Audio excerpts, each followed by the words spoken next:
Assalamualaikum warahmatullahi wabarakatuh. Sebelumnya kami dari kelompok 8 Paralel B. Di sini kami akan mempresentasikan tugas mikrobiologi yang ketiga, yaitu pemanfaatan mikroba klamir Saccharomyces cerevisiae dengan substrat gliserol pada skala industri. Sebelumnya, perkenalkan saya Inayatul Amania dengan NPM 24081 dan teman-teman saya. Perkenalkan nama saya Ayu Ramadhani dengan NPM 24062. Perkenalkan, nama saya Afilianita Jayani dari NPM 24068. Perkenalkan saya Raihan Fadila dengan NPM 24091. Perkenalkan, nama saya Nabila Nur Ahmadanti dengan NPM 24077. Perkenalkan, nama saya Gina Safira Aulia Putri dengan NPM 24226.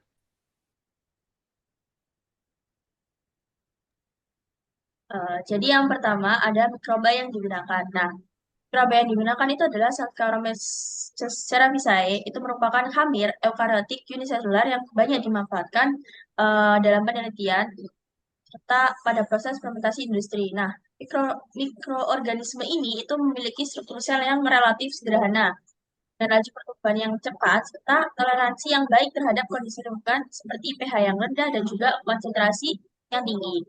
Nah, pada penelitian ini, Saccharomyces cerevisiae itu digunakan untuk mempelajari pemanfaatan gliserol sebagai sumber karbon alternatif dalam proses fermentasi. Namun, secara alami, kemampuan mikroba ini untuk memanfaatkan gliserol itu masih terbatas dikarenakan adanya kendala pada proses transport gliserol ke dalam sel serta efisiensi jalur metabolisme gliserol yang belum optimal.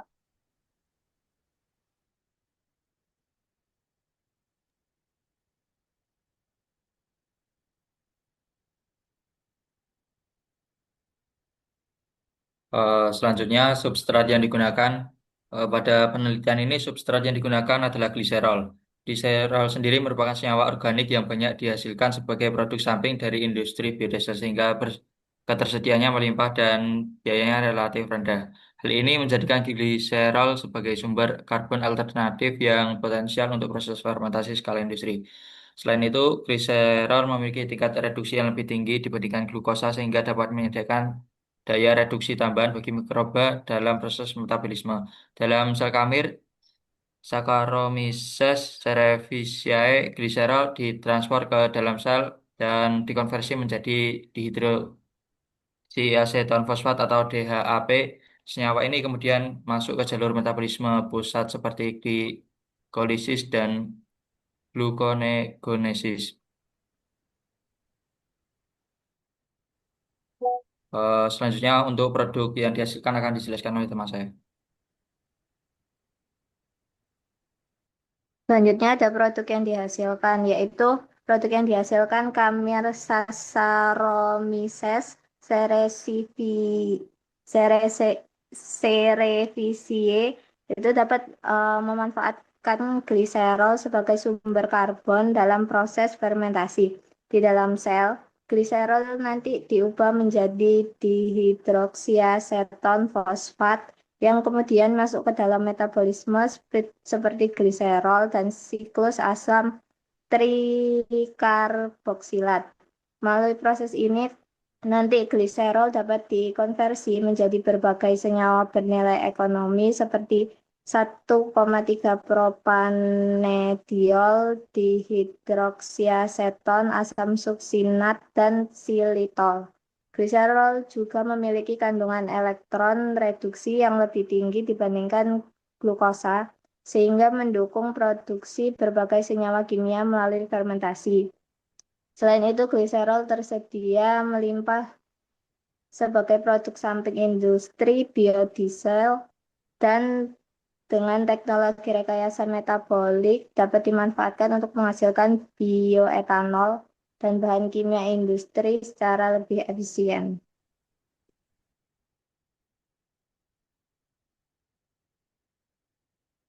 Selanjutnya yaitu karakter produk. Produk yang dihasilkan dari fermentasi gliserol oleh Camir Saccharomyces cerevisiae memiliki karakteristik yang sangat dipengaruhi oleh jalur metabolisme gliserol di dalam sel.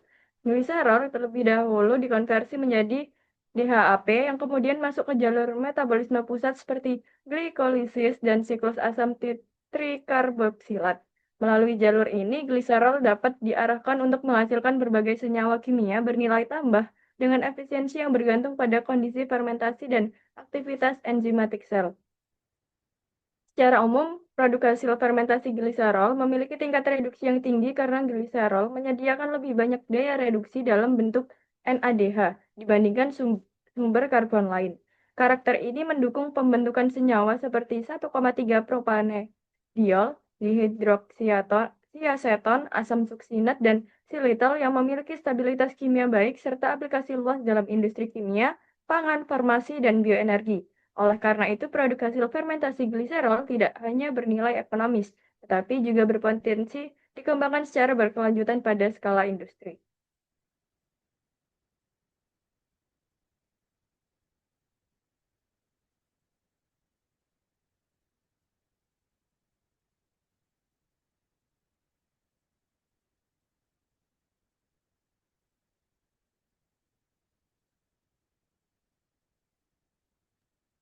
Nah, selanjutnya ada proses industri, yaitu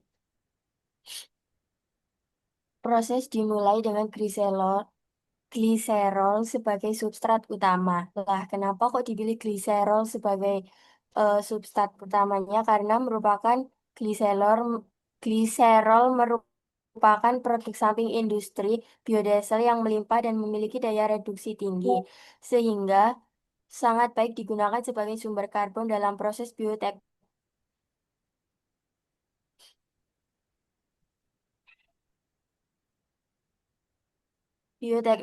Selain itu, setiap molekul gliserol mampu menghasilkan lebih banyak NADH yang berperan penting dalam sistem sistematis berbagai senyawa kimia bernilai tinggi. Pada tahap berikutnya, gliserol ditransportasikan ke dalam sel mikroorganisme melalui protein transporter spesifik yang disebut STL1. Transport ini berfungsi memfasilitasi perpindahan gliserol dari lingkungan luar menuju sitoplasma sel. Proses transport ini merupakan tahap penting karena menentukan seberapa cepat substrat dapat dimanfaatkan oleh sel. Setelah berada dalam sel, gliserol mengalami reaksi fosforilasi oleh enzim gliserol kinase atau GUTI1. Pada tahap ini, gliserol diubah menjadi gliserol 3 fosfat atau G3P. Reaksi ini merupakan langkah awal metabolisme gliserol dan berfungsi untuk mengaktifkan molekul gliserol agar dapat masuk ke dalam metabolisme selanjutnya.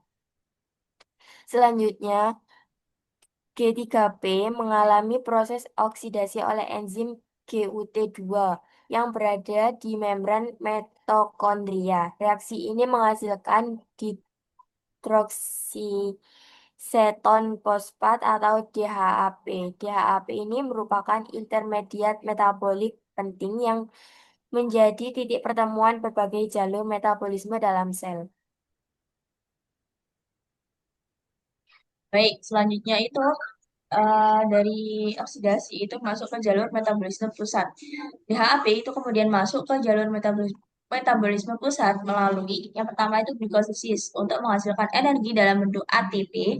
Lalu ada gluconeogenesis untuk membetulkan senyawa karbon lainnya. Kemudian siklus TCA, tricarboxylate acid cycle, untuk menghasilkan energi dan prekursor metabolik.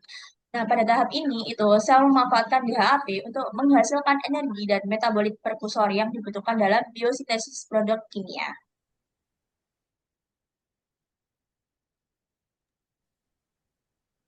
Selanjutnya, biosintesis produk kimia. Metabolit yang dihasilkan dari jalur metabolisme pusat kemudian digunakan untuk biosintesis berbagai produk kimia bernilai tinggi. Beberapa produk utama yang dapat dihasilkan antara lain yaitu asam suksinat digunakan dalam industri kimia dan farmasi, lalu trigliserida atau minyak mikrobal yang berpotensi sebagai bahan baku biodiesel, dan biofuel sebagai sumber energi terbarukan. Selanjutnya, selain jalur utama itu terdapat juga jalur alternatif metabolisme, di mana nanti gliserol diubah menjadi dihidroksiaseton atau DHA oleh enzim gliserol dehidrogenase. Jalur ini kurang relatif karena dominan jalur S pada jalur Cerevisiae. Namun tetap menjadi jalur tambahan yang dapat berkontribusi terhadap metabolisme selnya.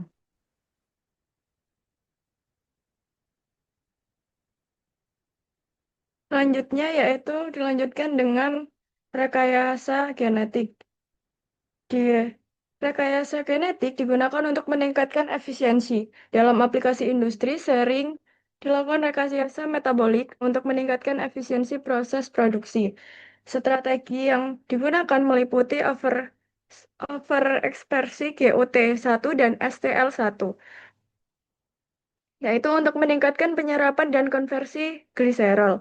Selain itu, ada penggunaan jalur heterolog dari mikroorganisme lain, lalu ada evolusi adaptif untuk menghasilkan galur mikroba yang lebih cepat tumbuh pada media gliserol. Dengan pendekatan ini, konsumsi gliserol dapat meningkat dan produktivitas produk kimia menjadi lebih tinggi. Baik, kesimpulannya bahwa diagram ini menunjukkan bahwa gliserol dapat dimanfaatkan secara efisien oleh Saccharomyces cerevisiae melalui serangkaian proses transport, konversi enzimatik, dan metabolisme sel untuk menghasilkan berbagai produk kimia bernilai tinggi secara berkelanjutan dan ekonomis.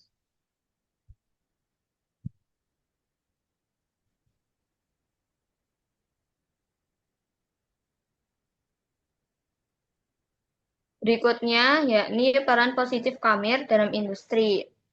Yang peran positif Khamir dalam industri yakni sebagai pemanfaatan Saccharomyces cerevisiae dalam fermentasi gliserol yang memberikan berbagai keuntungan bagi industri bioteknologi. Mikroorganisme ini mampu mengubah limbah gliserol menjadi berbagai produk bernilai tambahan, sehingga meningkatkan nilai ekonomi dari limbah industri biodiesel. Selain itu, penggunaan mikroba dalam proses fermentasi juga lebih ramah lingkungan dibandingkan proses kimia konvensional.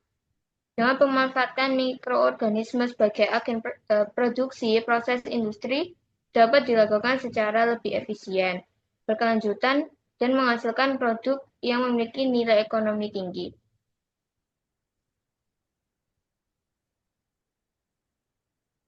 Mungkin cukup sekian dari kelompok kami, kelompok 8 dari Paralel B. Untuk kurang lebihnya mohon maaf. Wassalamualaikum warahmatullahi wabarakatuh.